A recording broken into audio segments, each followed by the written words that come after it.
Est-ce que tu peux te lever pour moi? Lève-toi et acclame le Seigneur Jésus. Lève-toi, sois pas, lève-toi, acclame le Seigneur Jésus. Le Dieu de la délivrance. Le Dieu qui délivre. Peu importe les démons. Peu importe les esprits. Le Seigneur délivre. Viens donc ce soir. Je vais rendre mon témoignage. Pour dire à tous ceux qui sont dans la sorcellerie de sortir de là.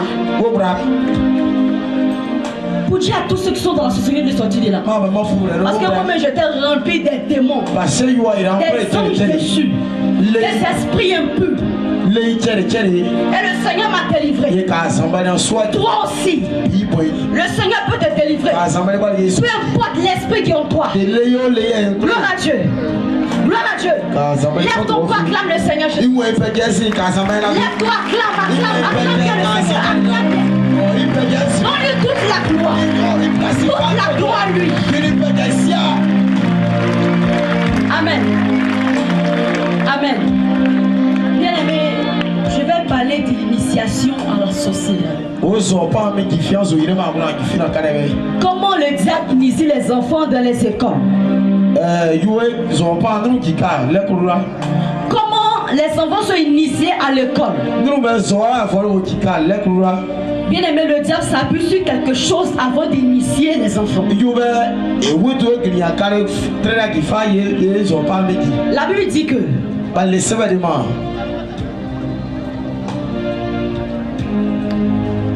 en tant que chrétien, l'enfant doit vivre selon la parole du Seigneur. Mais toi, parent, comment toi tu éduques ton enfant? Il n'est pas encore. Comment toi tu éduques ton enfant? Il n'est pas encore. Et tu es étonné que l'enfant ait initié la sorcellerie. Moi, quand j'étais petite, parce que moi-même j'ai grandi avec la sorcellerie. Moi, mon rôle en classe là, c'est d'initier mes camarades à l'école. Comment je dois faire pour les initier? Quand mes parents me donnent de l'argent, je paye de la nourriture et j'en fous de la nourriture. Quand mes amis viennent manger la nourriture, il y a un dépôt de la sorcellerie en eux déjà. Amen. Amen. Amen. Donc, il y a les agents du diable dans les écoles. Avant, l'enfant était bien poli. L'enfant respecte les gens. L'enfant a de bons caractères. Mais tu es étonné que l'enfant devient impoli. Tu es étonné que l'enfant a des caractères bizarres. Tu es étonné que l'enfant se comporte bizarrement. Quel est le problème? C'est les parents. Tu as un enfant au mariage. Toi-même ta vie n'est pas propre. Toi-même ta vie est sale. Et tu es étonné que l'enfant soit initié. Toi-même la vie que tu mènes là, c'est pas correct devant le Seigneur. Ta vie est sale. Tu vis dans le péché. Tu vis dans le concubinage. Tu fais des enfants au mariage. Et tu es étonné que l'enfant est initié. Et tu es étonné que l'enfant a la sorcellerie. Avant à l'école, l'enfant connaît papier. L'enfant s'exprime très bien. Mais arrivé au moment, c'est l'enfant qui double de classe seulement. L'enfant double de classe. Ses camarades avancent. Lui, il est dans la même classe. Pose-toi la question, quel est le problème? Quel est le problème? Si le diable voit les parents, s'il n'arrive pas à attaquer les parents, c'est pas les enfants qui passent. Maintenant, si toi, c'est en tant que chrétien, si toi tu n'instruis pas ton enfant selon la voie de Dieu, le diable va initier ton enfant et ton enfant va te tuer spirituellement. Amen. Amen. Les papas, maman, que votre fille soit correcte. Les enfants au mariage là, ça donne la force au diable d'initier vos enfants. Moi par exemple, mes parents m'ont eu avant le mariage. Et comment on m'a initié?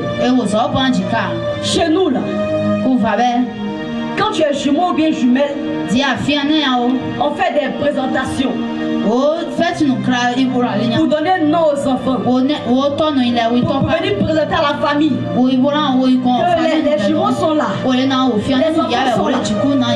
Et là aussi, il y a un esprit qui est rattaché à ça. Les présentations, les cérémonies de bébé, il y a un esprit qui est rattaché à ça.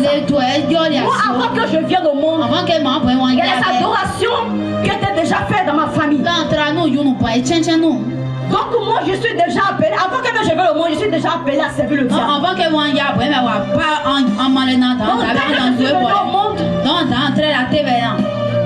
que je suis venu au monde, ils ont fait la présentation. Sorti des bébés. Pour donner le nom.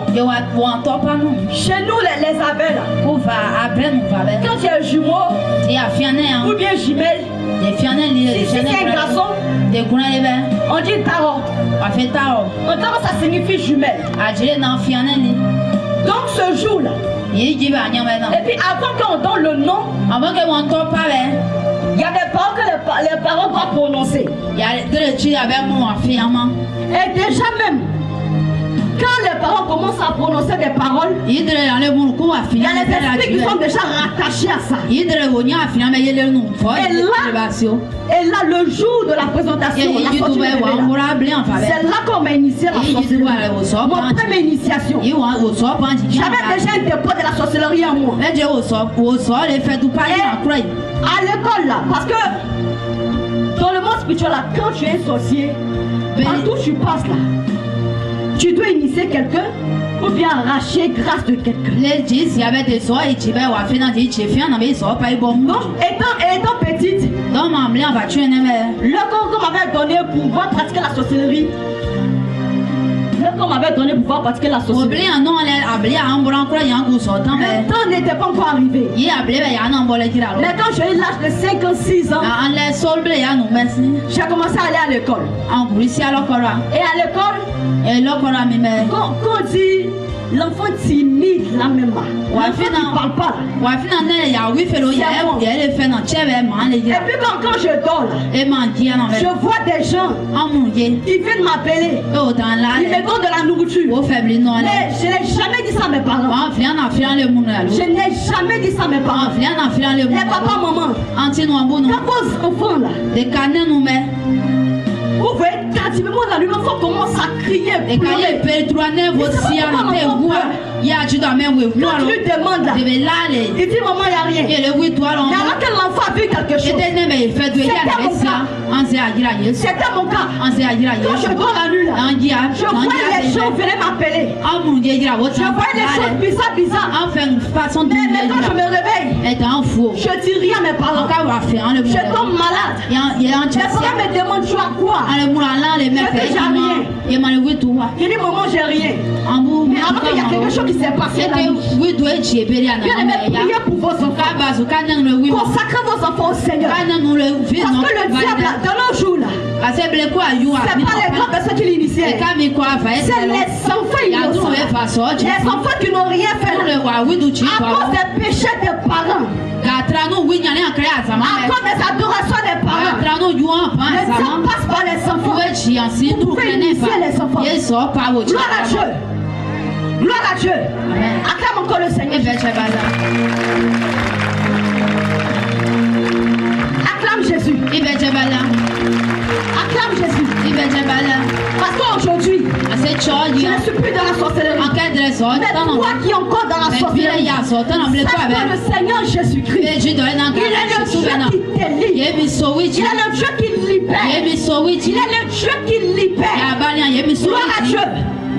Gloire à Dieu. Amen. Consacrez vos enfants au Seigneur. Amen. Amen.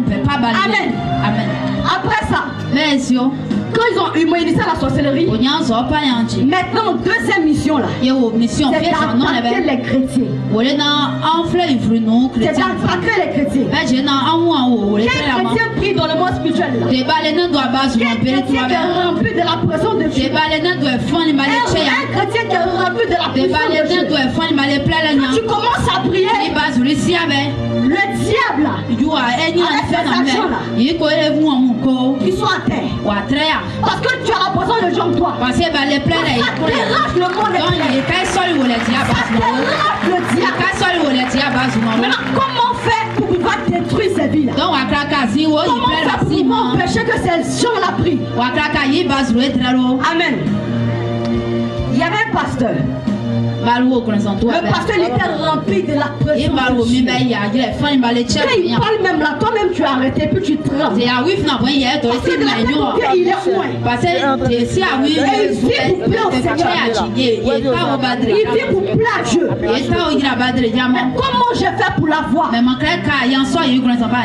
j'ai fait pour l'avoir? Il n'avait pas le discernement. Et quand tu pêches, attends, je vous dis, quand tu pêches là, soit quand tu as des mauvaises pensées sur les gens, commence à te repentir. Parce que là, imagine-toi si tu as des mauvaises pensées. Et puis tu t'as pas repenti. Tu vas te coucher.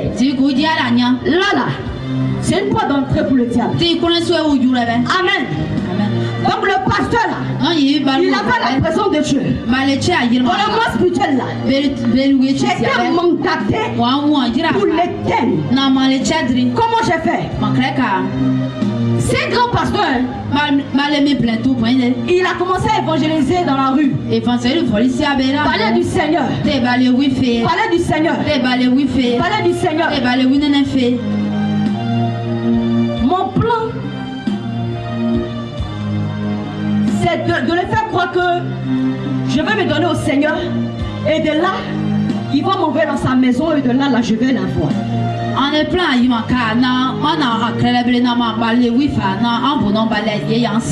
Et dans le monde spirituel,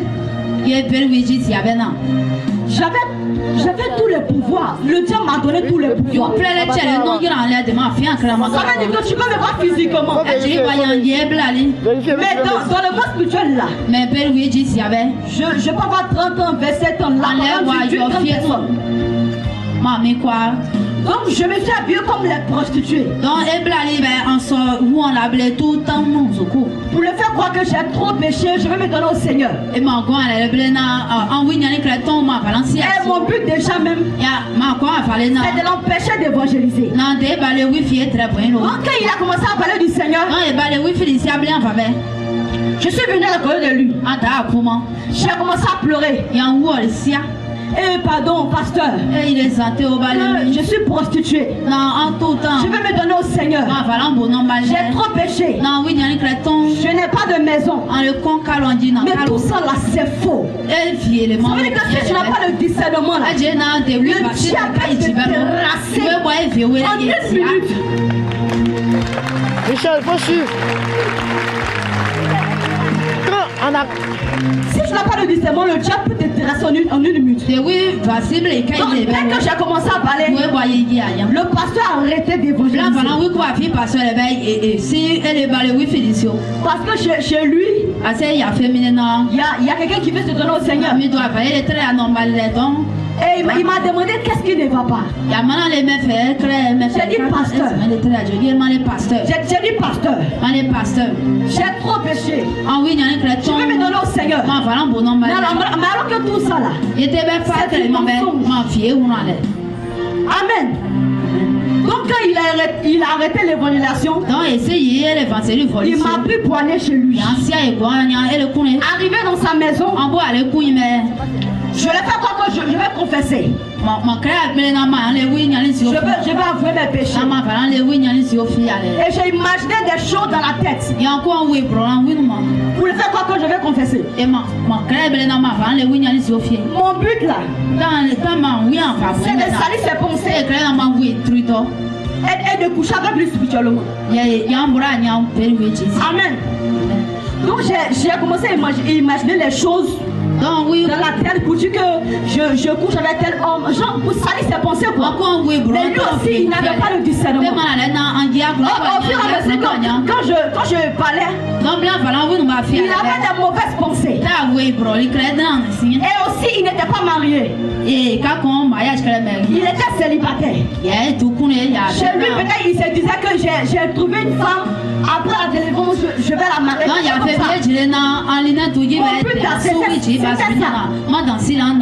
Amen. Amen.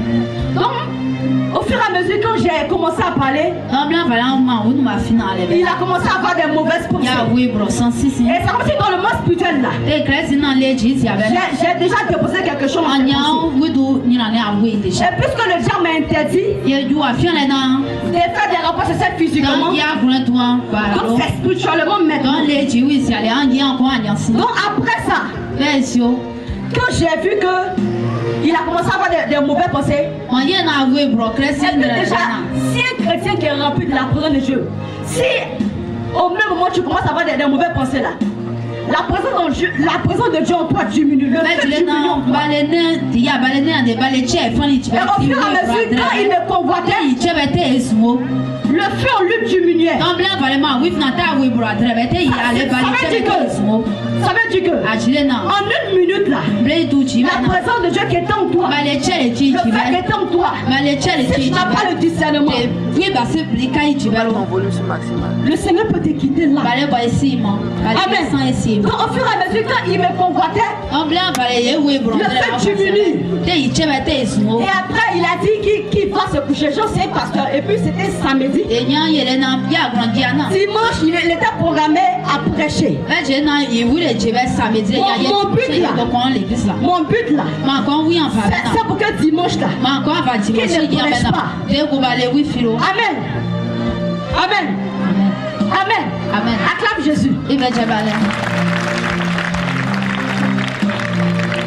Donc, dès qu'il allait se coucher, là, il ne s'est pas repenti. Et là, je suis allé coucher avec lui spirituellement. Et il était spirituellement. C'est fini pour lui. C'est fini pour lui.